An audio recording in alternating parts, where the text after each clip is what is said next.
Qué bendición es disfrutar de este hermoso estudio contigo. Con alegría en el corazón te damos la bienvenida en nombre de la Voz de la Esperanza. Y si te has conectado por un canal de televisión o por audio, te agradecemos por acompañarnos. ¿Te has unido por YouTube o por Facebook? Comparte este estudio con otros y escríbenos de dónde nos acompañas. Digno de honra es nuestro Dios y venimos delante de su presencia para estudiar su santa palabra. Amén. Y en especial, en esta ocasión, extendemos un caluroso saludo a nuestros hermanos y hermanas de España. ¡Ah, qué lindo! Hermoso país. Así es. Con exuberantes paisajes, clima envidiable, gastronomía deliciosa, extensas playas, un país cierto. con rico legado histórico y monumental. Muy cierto. Más que nada, en España vive gente amable y hospitalaria. Y muchos nos escriben desde Madrid, Barcelona, Sevilla, Valencia y tantos lugares más, Nessie. Muchos más, Omar. Apreciamos a cada uno de ustedes y les enviamos un cálido abrazo a través de la distancia. Dios les bendiga ricamente. Bien, esta semana estaremos repasando la lección número 5 para el 29 de octubre de 2022. Se titula Resurrecciones antes de la cruz. Oh, esto estará interesantísimo. Sí, cierto. Ya me empiezan a venir algunos nombres a la mente, Nessie. Pero antes que prosigamos, ¿qué te parece si oramos? Amén. Porque debemos entender este estudio. Sí, claro. Y solo la iluminación divina y la presencia de Dios nos ayudará. Padre que moras en los cielos, es para nosotros de nuevo un placer estar contigo y con nuestros amigos y amigas para indagar, estudiar, extraer las verdades de vida eterna de tus sagradas escrituras. Ayúdanos para que todo lo que digamos y hagamos sea para honra y gloria de tu santo nombre. Y esto lo pedimos en el nombre de Cristo Jesús. Amén. Amén. El texto de esta semana se encuentra en Juan. Juan capítulo 11, versículos 25 al 26. Les dijo Jesús: yo soy la resurrección y la vida. El que cree en mí, aunque esté muerto, vivirá. Y todo aquel que vive y cree en mí, no morirá eternamente. ¿Crees esto? En muchas ocasiones Jesús dijo yo soy, ¿no es cierto? Claro, el título real. Pero aquí Él declara que Él es el dador de la vida. Amén. Bueno, la biografía más reconocida de Cristo Jesús, el deseado de todas las gentes, en la página 489 dice: en Cristo hay vida original que no proviene ni deriva de otra. La divinidad de Cristo es la garantía que el creyente tiene de la vida eterna. Por sus palabras y por sus obras se declaró el autor de la resurrección. El que iba a morir pronto en la cruz estaba allí con las llaves de la muerte, vencedor del sepulcro, y aseveraba su derecho y poder para dar vida eterna. Entonces, el que recibe a Jesús recibe la vida, hermanos. Así es. Y tiene la seguridad de una resurrección futura para vida eterna. Tremendo esto. Bueno, en los versículos que leímos de Juan 11, Jesús estaba procurando desviar la atención de la resurrección en un futuro remoto y lejano. Él deseaba la atención dirigida hacia Él. Solo los que fijan su fe en Cristo durante el periodo de su peregrinación terrenal pueden esperar recibir la vida eterna. La fe en Cristo es de importancia inmediata, hermanos. Lo interesante es que Jesús dijo que el que vive y cree en Él no morirá eternamente. La negación está vigorosamente expresada en el texto griego. ¿Sabes, Nesí? Claramente aquí se hace referencia a la segunda muerte y no a la cesación de la vida que sobreviene a todos al término de su peregrinación aquí en la tierra. Claro, claro. La experiencia de la muerte terrenal está implícita en la expresión, aunque esté muerto, vivirá. Vivirá, claro. O sea, quedarán libres de este terrible fin los que vivan en Jesús y crean en Él. Debemos también decir que esta creencia es fácil de entender en el Nuevo Testamento porque Cristo había resucitado. Pero en el Antiguo Testamento también hubo resurrección, y no una, sino varias, que dejaron en claro que este acto era de todos los tiempos. Si confiábamos en el Salvador, esto ocurriría. La lección menciona algunos ejemplos. Por ejemplo, claro, Moisés, el hijo de la viuda de Sarepta, el hijo de la Sunamita, el hijo de la viuda de Naim, la hija de Jairo y Lázaro. Uy, pero tantos que tuvieron el privilegio de ver la vida de nuevo después de la muerte. Con excepción de Moisés, todas estas personas fueron resucitadas como mortales, o sea, eventualmente murieron de nuevo. Y todos estos casos enseñan en qué estado se encontraban los muertos, en un sueño o en un estado de inconsciencia. Curiosamente, ninguna de las personas resucitadas mencionó alguna experiencia en el más allá. Si hubiera ocurrido algo así, no sería tal experiencia lo suficientemente memorable como para documentarla, o al menos mencionarla. Bueno, Omar, por ejemplo, los hijos de las 3 viudas podrían haber dicho: mamá, no vas a creer lo que yo vi. Cuán cierto. Y esa noticia de su experiencia en el cielo, supuestamente, se habría extendido a lo largo y ancho de la tierra, ¿no crees? Además, ¿por qué alguien querría volver a la tierra después de haber estado en el cielo, hermanos? Es cierto. La verdad es que muy bien dicho, en ninguno de estos relatos, ni en ninguna otra narración bíblica de la resurrección, se menciona un supuesto viaje al más allá después de morir.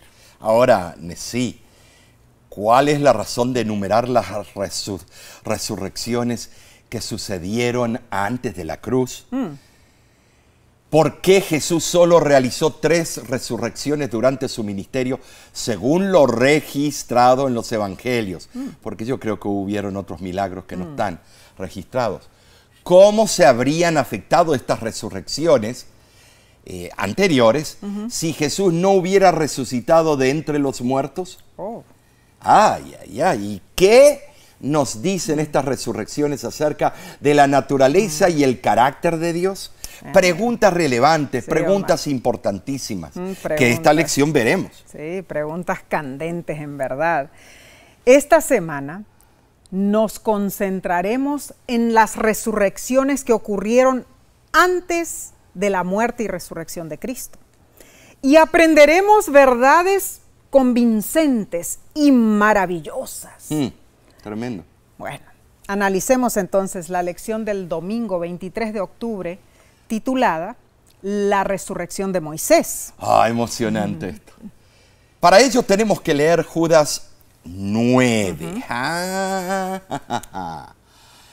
Pero cuando el arcángel Miguel contendía con el diablo, disputando con él por el cuerpo de Moisés, no se atrevió a proferir juicio de maldición contra él, sino que dijo: el Señor te reprenda. La parte arcángel o la palabra arcángel en el original es arcángelos. Los ángeles son seres creados por Cristo. Amén. Él es Dios y los ángeles deben adorarle. Así es. Ahora, Miguel es uno de los nombres de Cristo, no es el ángel principal, es el que gobierna a los ángeles.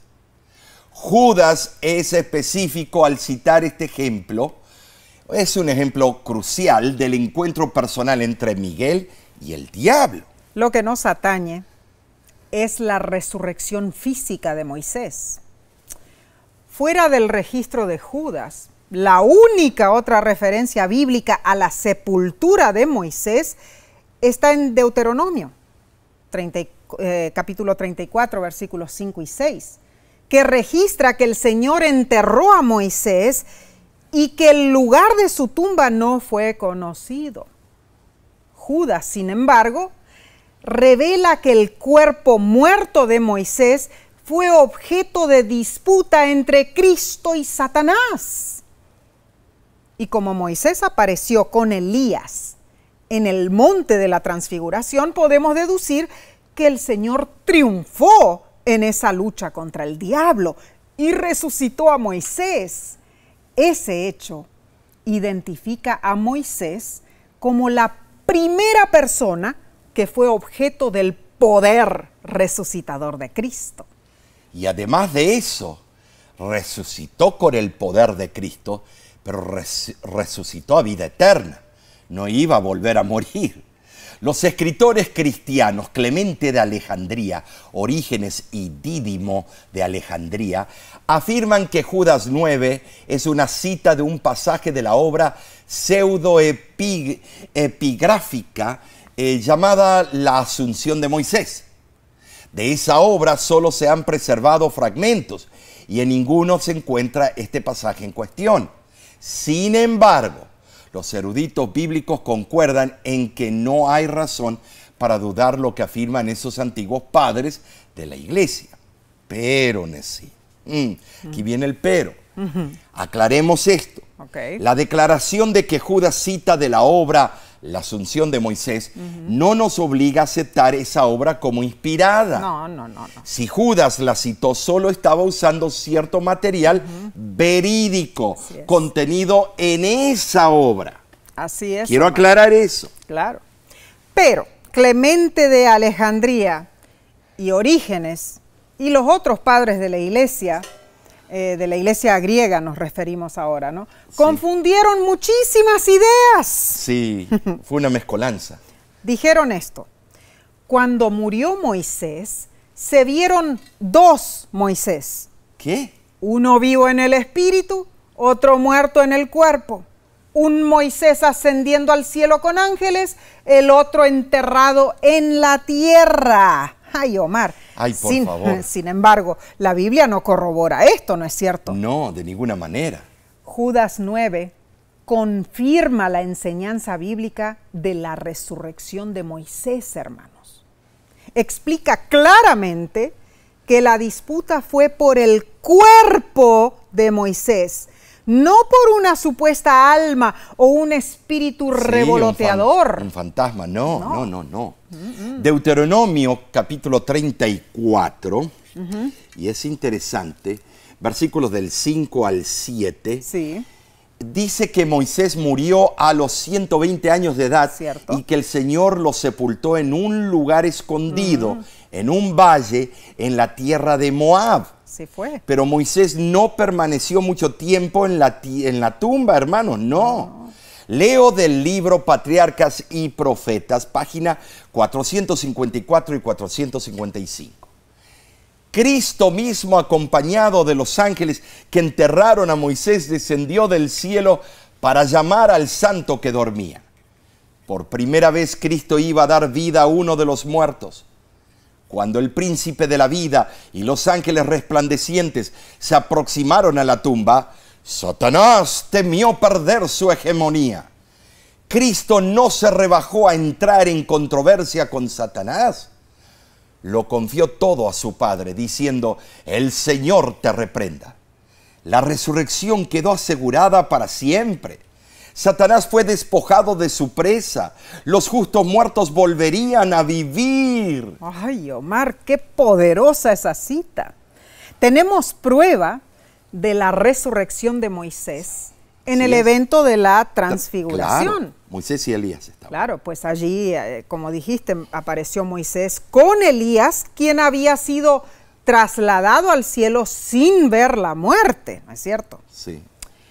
Hermanos, en el monte de la transfiguración, Moisés y Elías conversaban con Jesús. Leo de Lucas, capítulo 9, versículos 30 y 31, y dice: y he aquí dos varones que hablaban con él, los cuales eran Moisés y Elías, que aparecieron en majestad y hablaban de su salida, la cual había de cumplir en Jerusalén. La presencia de Moisés era prueba de la victoria venidera de Cristo sobre el pecado y la muerte. Se representa aquí en términos inequívocos. Fueron Moisés y Elías, no sus espíritus, quienes conversaban con Jesús, hermanos. Recordemos que Elías nunca murió. De ninguna manera él podía ser un espíritu, ¿verdad? Solo yo me imagino ver a Jesús de esa manera maravillosa en la cima de la montaña.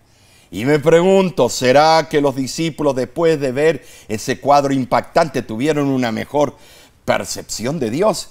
Y si así fue, ¿por qué Jesús no llevó consigo a todos sus discípulos? ¿O por qué no hizo que este evento se realizara ante una multitud de miles de personas? En verdad, sí, estas preguntas son sólidas y fuertes, pero tú y yo no las podemos contestar. No. Yo no sé, en verdad la naturaleza privada de esta experiencia nos dice mucho sobre Dios, revelado en quién, en su Hijo, Cristo Jesús. Amén. Nos enseña que sus métodos de operación son muy diferentes a los que nosotros, Nesí, creemos que serían exitosos. Muy cierto, Omar. Menos mal que los métodos de él... La verdad, lo esencial, Omar, es que tanto Moisés como Elías estaban allí con Jesús, lo que nos aclara, hermanos, que la resurrección de Moisés fue real y perdurable. Amén, por eso. Pensemos en esto. Moisés no fue permitido entrar a la Canaán terrenal, pero él fue permitido Amén. entrar a la Canaán celestial. ¡Qué esperanza! Hermano, hermana, Dios es poderoso para hacer todas las cosas mucho más abundantemente de lo que pedimos o entendemos por la potencia que obra en nosotros. Efesios capítulo 3, versículo 20. Bien, daremos continuación al estudio del lunes en unos segundos. Volvemos enseguida.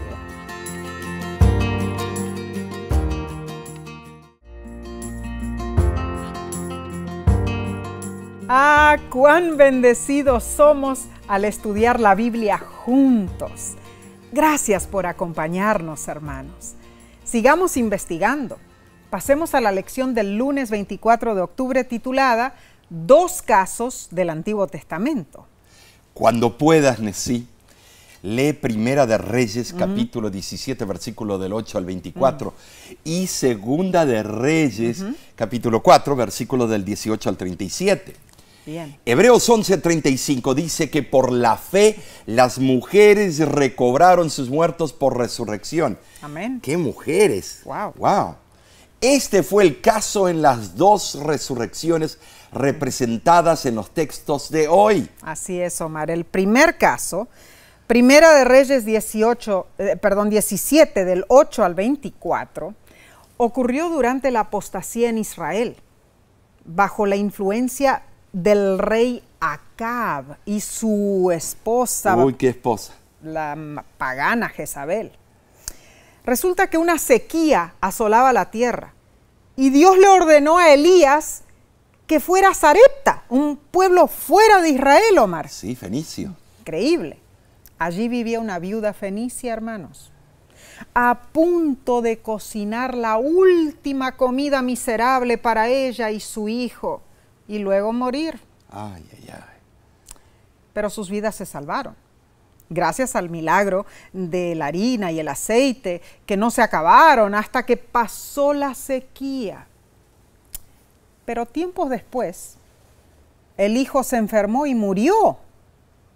Desesperada, la viuda suplicó a Elías y éste clamó a Dios. Primera de Reyes 17:22 dice: el Señor escuchó la voz de Elías y la vida del niño volvió a él y revivió. La segunda instancia de resurrección está en Segunda de Reyes, capítulo 4, versículos del 18 al 37.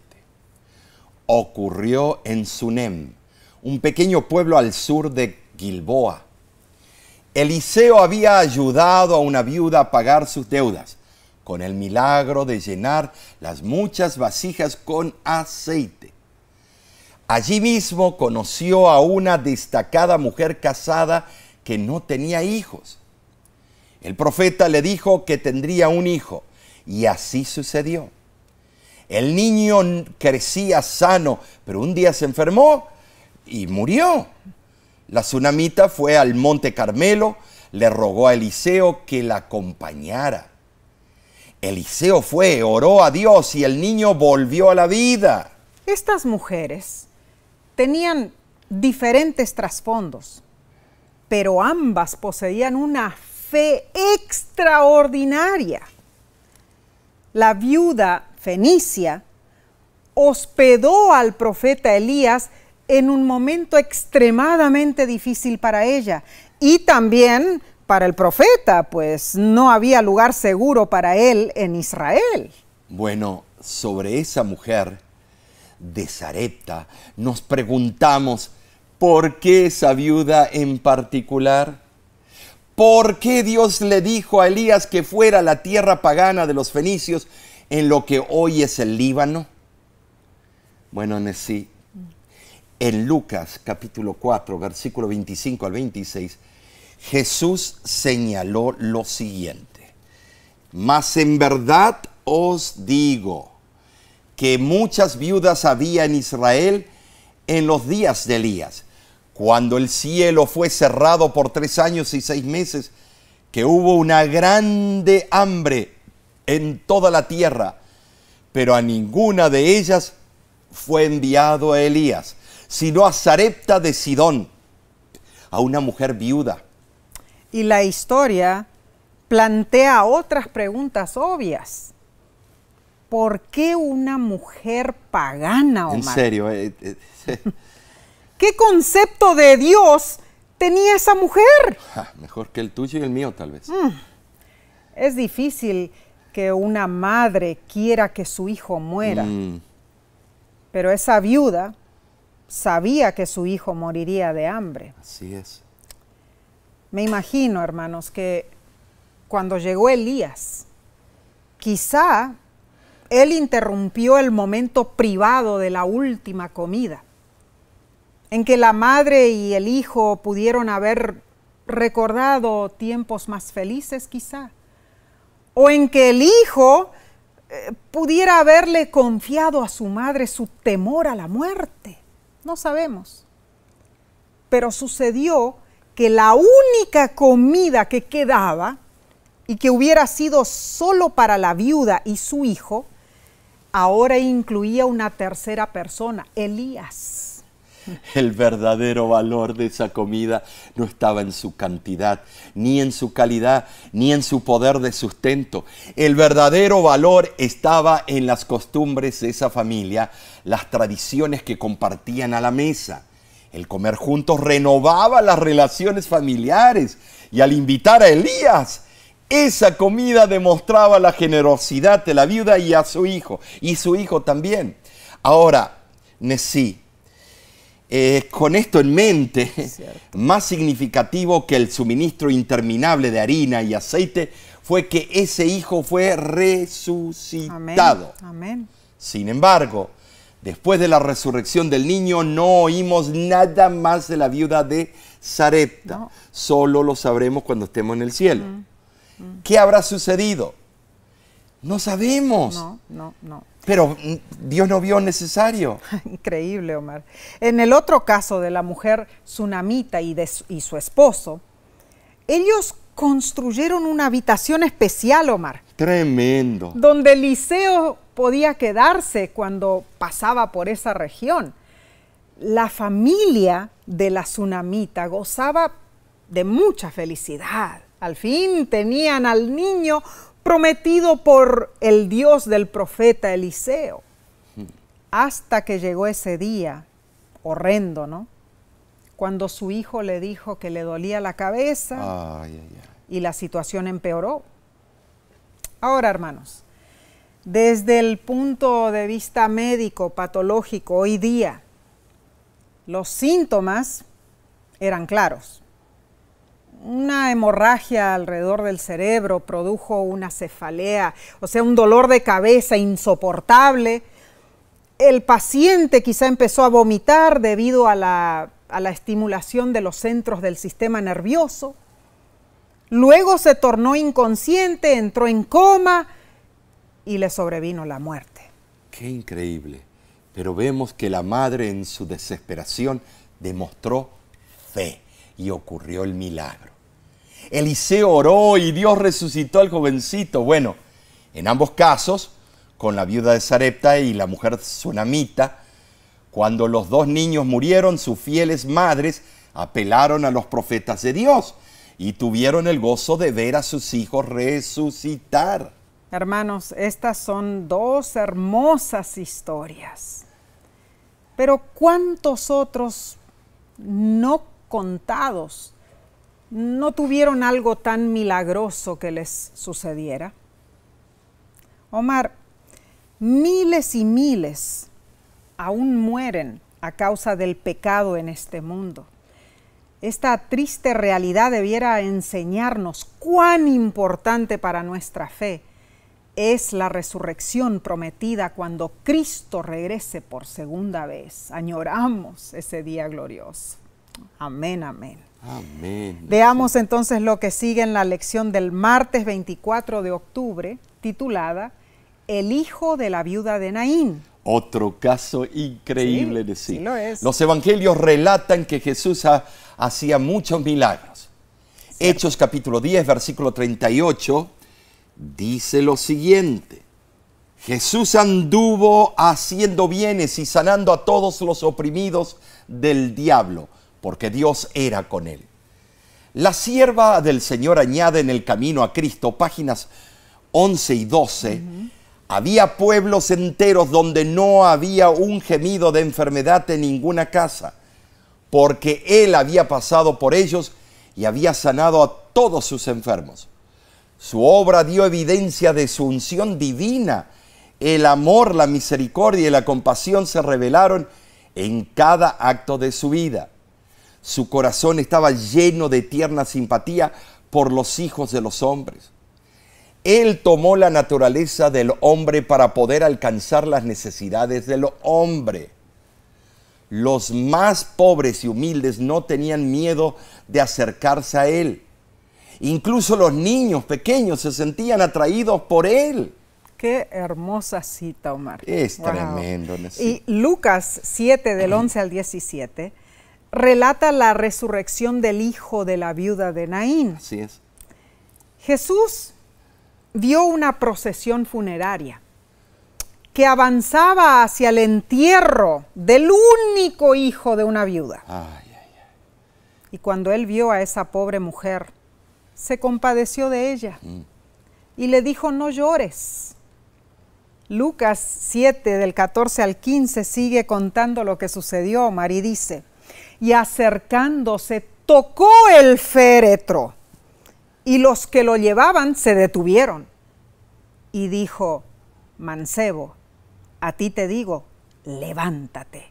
Entonces se incorporó el que había muerto y comenzó a hablar, y lo dio a su madre. Ay, tremendo, Necilio, que habrá sido ver eso. Jesús así demostró por precepto y ejemplo la naturaleza de su reino y la amplitud de los beneficios que Él ofrece a toda la humanidad. Bueno, a esa pobre viuda le sobraban razones para estar triste. Claro que sí. Pero sí, Jesús le dijo, le dio, el mayor gozo posible. Ahora, gloria a Dios.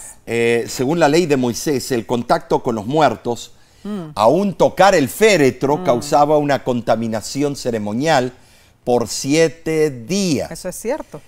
Pero Jesús, quien no tenía pecado y quien era la fuente de la vida, no se contaminaba por el contacto con la muerte. Wow, increíble, Omar. Bueno, así que a la madre le dijo, no llores, pero al hijo le ordenó, levántate. Y el joven resucitó. Ay, hermanos, cuando la gente se recuperó de su asombro, alabaron a Dios, lógicamente. Este hecho, sin duda, les recordó los casos similares de resurrecciones de tiempos pasados. Entonces recordemos también nosotros. Omar, tanto la viuda fenicia como la tsunamita habían pedido ayuda a Elías y Eliseo respectivamente. Así es. Pero la viuda de Naín recibió ayuda sin que ella siquiera lo pidiera. Maravilloso, ¿no es cierto? Que se compadecía de las viudas. Ay, hermano, hermana, esto significa que Dios se preocupa por nosotros. Incluso cuando somos incapaces, cuando nos sentimos indignos de pedirle ayuda. Jesús vio el problema de la viuda de Naín y lo resolvió. Maravilloso. Esa Amén. fue una típica reacción de Jesús a lo largo de su ministerio. Y hermanos, lo sigue siendo. Porque repetidas veces, aun cuando ni lo sabemos, ni lo pedimos, Dios obra milagros en nuestras vidas. Dios obra milagros, con certeza se lo digo, porque desea demostrarnos quién es, no porque la gente quiera ver actividades sobrenaturales. Yo veo milagros todos los días. El milagro de ver un rostro enojado transformarse en una linda sonrisa.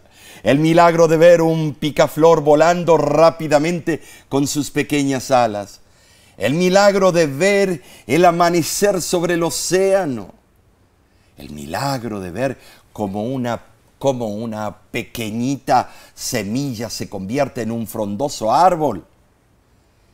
Sí, tú y yo Amén. también sentimos y hemos visto los milagros de Dios todos los días de nuestro ministerio. Así es, Omar. Siento como Dios me protege con sus ángeles. Amén. Siento cómo Dios me alienta en medio de los problemas. Gloria a Dios. La realidad es que si aprenderíamos a vaciar nuestras mentes y corazones de las distracciones de la vida que se interponen entre nosotros y Dios, podríamos darnos cuenta de la milagrosa o de lo milagrosa que es la vida, claro que por sí, medio de Cristo Jesús. Muy cierto, Omar.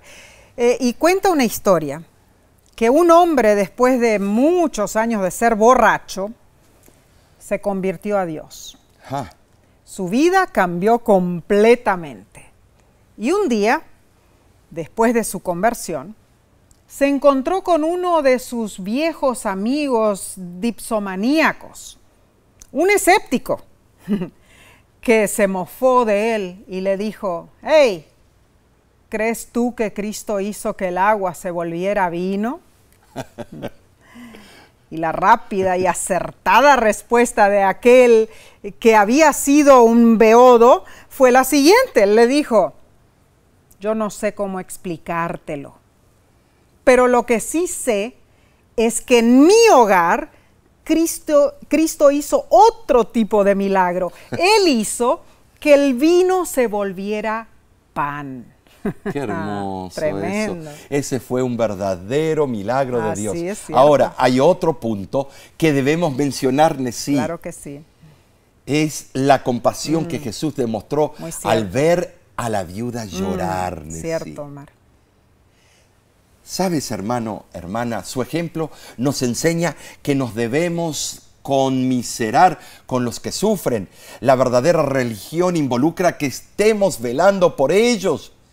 Y aunque obviamente no podemos hacer el tiempo de milagros que hizo Jesús o el tipo, hay otros tipos de ayuda que podemos brindar y son considerados milagros para esa persona. Y la lección termina este día preguntando lo siguiente: ¿qué podemos hacer para ministrar a los que están sufriendo a nuestro alrededor? Omar, ¿qué podemos nosotros hacer para ayudar a aquella persona que está pasando por un momento difícil? El libro Evangelismo, página 336, nos aconseja: es necesario acercarse a la gente. Hay que aliviar a los pobres, atender a los enfermos, consolar a los afligidos y dolientes, instruir a los ignorantes y aconsejar a los inexpertos. Hemos de llorar con los que lloran y regocijarnos con los que se regocijan. Ay, hermanos, esto es un consejo que debemos ponerlo en práctica. Bien, pasaremos entonces al estudio del miércoles, pero esto lo haremos en unos segundos. Volvemos enseguida.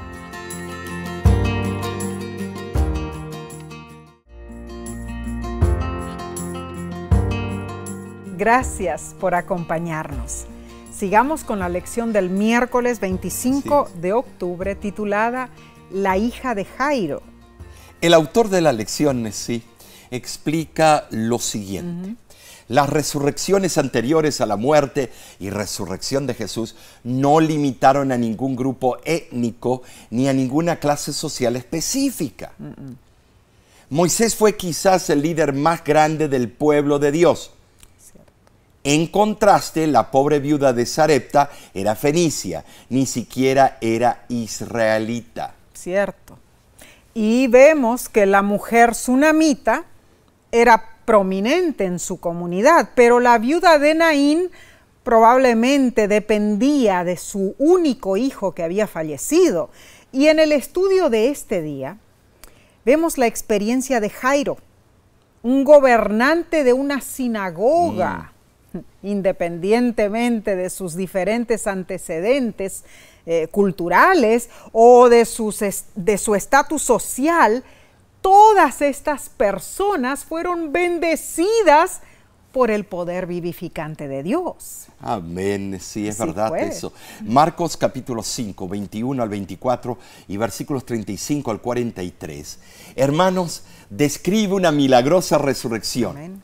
Amén. La historia menciona el cruce del mar de Galilea. Muy cierto. Un hermoso lugar. Bellísimo. En esta instancia se hace referencia al hecho de que Jesús estaba en las proximidades de Gergesa, en la orilla sur oriental del mar de Galilea, y navegó hasta Capernaum, aproximadamente a una distancia de 9 o 10 kilómetros, 6 millas, en dirección noroeste. Increíble, Omar, en realidad. Cuando pensamos en esto, me acuerdo del bello mar de Galilea. Las veces que lo hemos navegado nosotros, mis hermanos, fueron experiencias inolvidables. Pero resulta que allí, en esa instancia, una multitud se había reunido cuando vieron que Jesús se aproximaba en una de las barcas.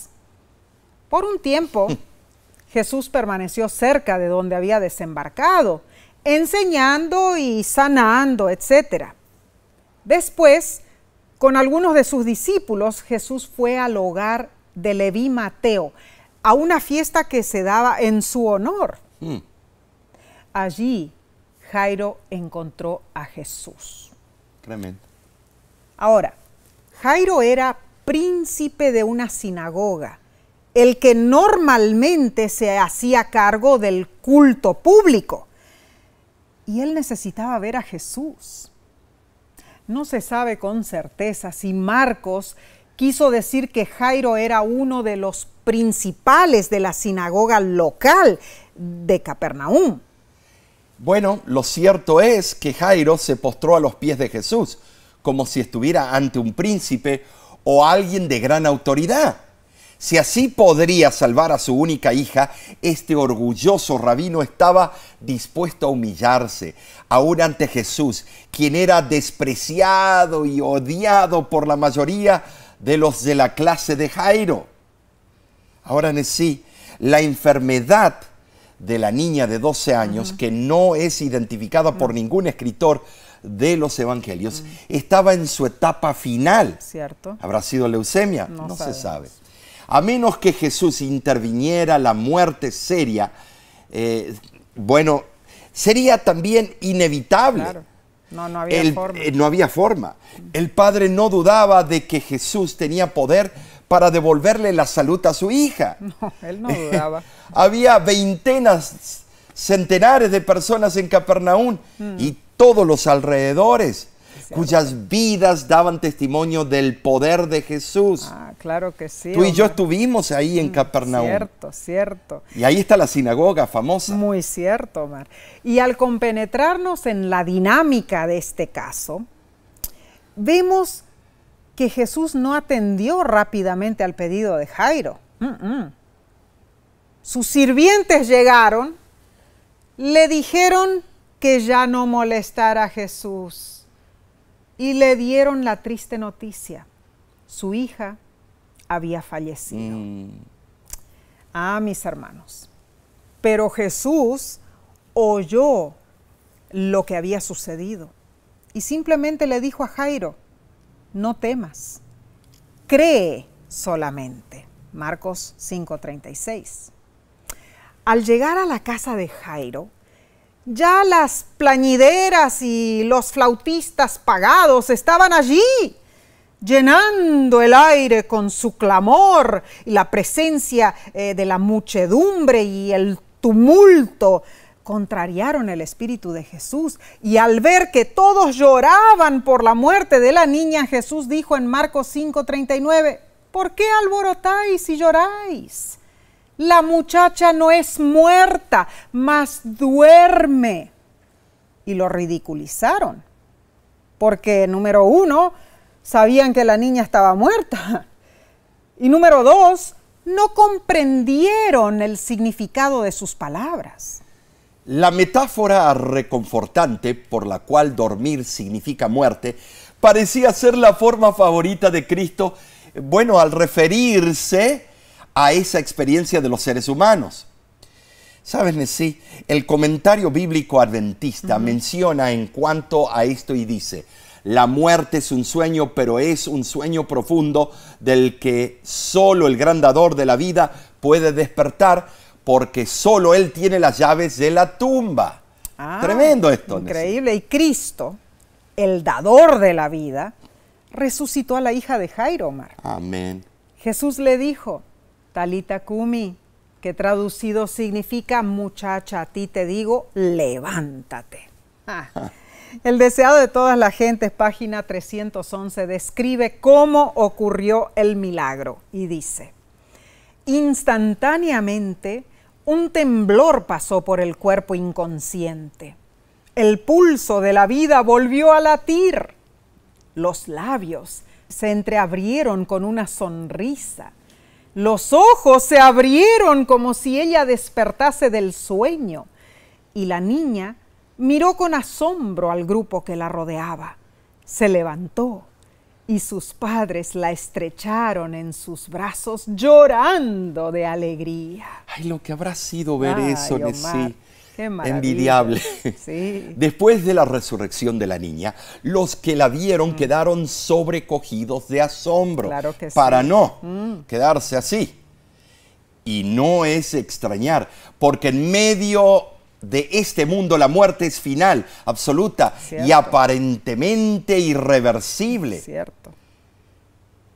Sabes, hermano, hermana, haber visto una resurrección con sus propios ojos seguramente debe haber sido una experiencia increíble que les cambió la vida.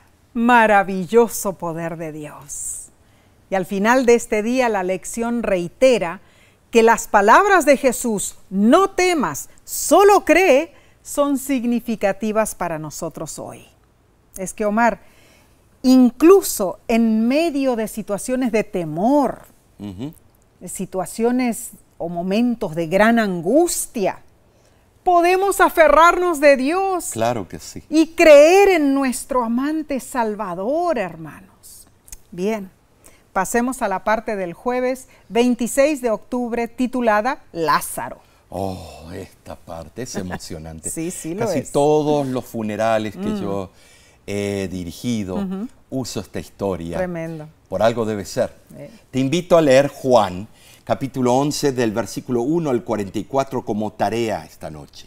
Y verás la extraordinaria experiencia de Lázaro. Amén. Ahora, Juan 11:4 registra algo que Cristo dijo que puede sonar ofensivo.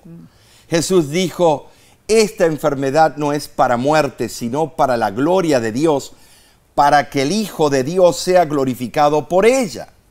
Wow. Vino alguien y le dijo la noticia que Lázaro estaba enfermo de muerte. Pero la respuesta de Jesús da a entender que la gloria aumentaría para el nombre de Dios como resultado de la enfermedad y muerte de Lázaro. Wow, tremendo. Cristo se demoró casi 4 días para llegar al lugar del sepulcro. Era alrededor de 18 kilómetros que tenía que caminar, lo podía hacer en un día. Ya el cuerpo de Lázaro estaba en descomposición.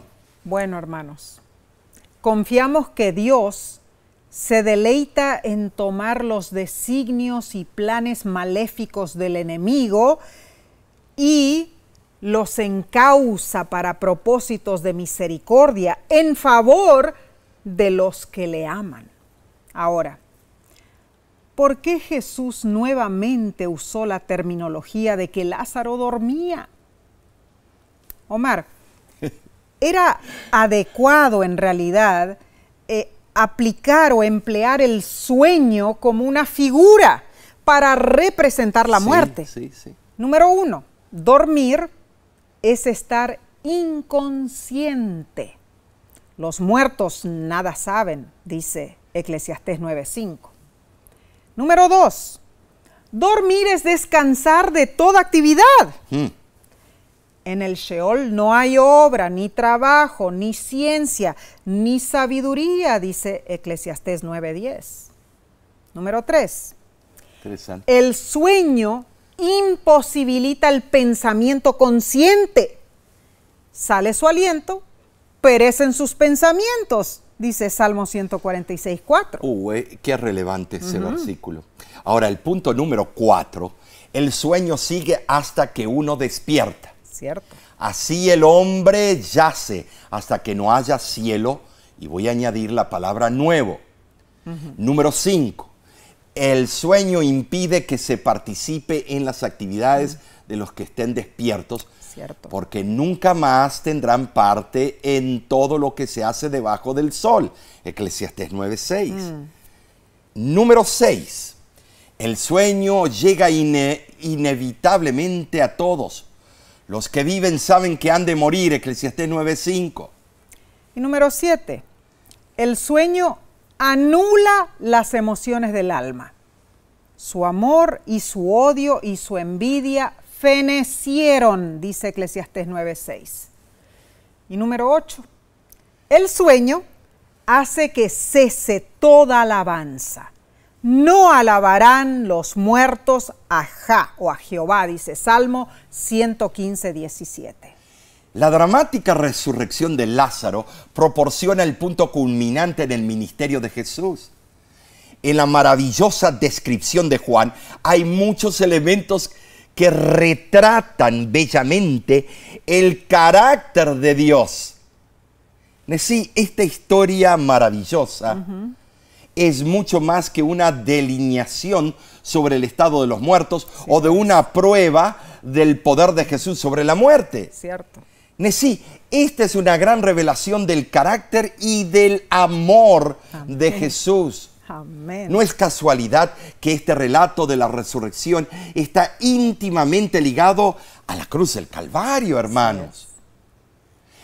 Esta este relato es más que una parábola viviente de cómo Dios se reveló a través de Jesús. Increíble. Es maravilloso Es cierto, este relato y esta experiencia. De Lázaro, ¿no es cierto? Cada detalle es impactante en cuanto a cómo Jesús reaccionó ante toda la situación. Qué bueno. O sea, Increíble. El informe de la enfermedad de Lázaro, su intención para sanarlo, su compasión por Lázaro, por María y por Marta. Sí, obvio. Su deseo de ayudar a sus discípulos a comprender su gran misión de salvación. Hermanos, en su cuidado amoroso, Jesús una vez más reveló su naturaleza. Y vemos a Dios obrando para sanar el daño del pecado y de la muerte.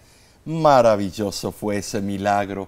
Jesús habló a gran voz, en el griego, foné megal, o megal foné.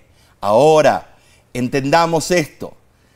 No hay el menor indicio en todo el relato de que el alma de Lázaro dejó su cuerpo en el momento de la muerte y ascendió al cielo. No hay. Si tal hubiera sido el caso, podríamos haber esperado que Jesús se dirigiera al alma consciente y no al cuerpo muerto. Podría haber dicho, Lázaro, desciende y vive otra vez en la carne. Pero, a semejanza de David, Lázaro no subió a los cielos. Hechos capítulo 2, versículo 34, un versículo que los que apoyan el espiritismo, otras creencias, no les gusta. Claro. Los últimos 4 días habían sido para él un periodo de olvido e inconsciencia. Claro que sí. Si alguno esperaba oír de él un relato glorioso de las andanzas de su alma o espíritu después de la muerte, estaba condenado a chasquearse, porque Lázaro no tenía nada que relatar. No. Este milagro atestiguó que Cristo realmente es el camino, la verdad y la vida. Amén. Gloria a Dios por Cristo Jesús. Amén. ¿Qué dices tú? Alabado sea el Señor. ¡Wow! Omar, qué lección estupenda, sí. ¿no Tremendo, es cierto? Tremendo. La verdad nos mantuvo alertas en todo momento. Repasemos entonces lo que estudiamos. Vamos. Número 1. Comenzamos con la afirmación de Jesús cuando dijo, yo soy la resurrección y la vida, el que cree en mí, aunque esté muerto, vivirá. Juan 11:25. Número 2. Vimos pruebas tangibles de que Moisés fue resucitado por Cristo, pues el Nuevo Testamento describe que Moisés, Elías y Jesús hablaron en el monte de la transfiguración. Y número 3, sí, estudiamos las 2 resurrecciones de los hijos de la viuda de Sarepta y la mujer de Tsunamita. Cierto. Número 4, vimos también el acto resucitador de Cristo para con el hijo de la viuda de Naín. Así fue. Y número 5, por último, quedamos impactados con el impresionante caso de la resurrección de la hija de Jairo y de Lázaro. Así fue. Este estudio, Nesí, de verdad comprobó una y otra vez que los muertos nada saben. Nada saben. Que están en un estado de inconsciencia hasta el día de la resurrección. Ay, bueno, Omar, estuvo tremendo. Pero sí, este estudio estuvo fascinante. Ay, no, el que viene. Vamos hacia la cima, hermanos, porque la semana que viene habrá algo mejor. La próxima lección se titula Él murió por nosotros. Ay, qué hermoso. Te extendemos nuestra cordial invitación para que nos acompañes nuevamente. Y recuerda, hermano, hermana, ¿no es cierto?, de compartir estos estudios con otros para que sean grandemente bendecidos al igual que tú. Claro que sí. Y sabes, hermano, hermana, cada vez que abrimos la palabra de Dios para estudiar la Santa Biblia, estamos enriqueciendo nuestra vida espiritual. Y no quedemos allí, compartamos con otros también. De nuestra parte te decimos, Dios te bendiga y te guarde. Dios haga resplandecer su rostro sobre ti y tenga de ti misericordia. Dios alce sobre ti su rostro y ponga en ti paz. Y de nuestra parte te decimos hasta la próxima semana. Por este mismo medio te esperamos. Que Dios te bendiga ricamente.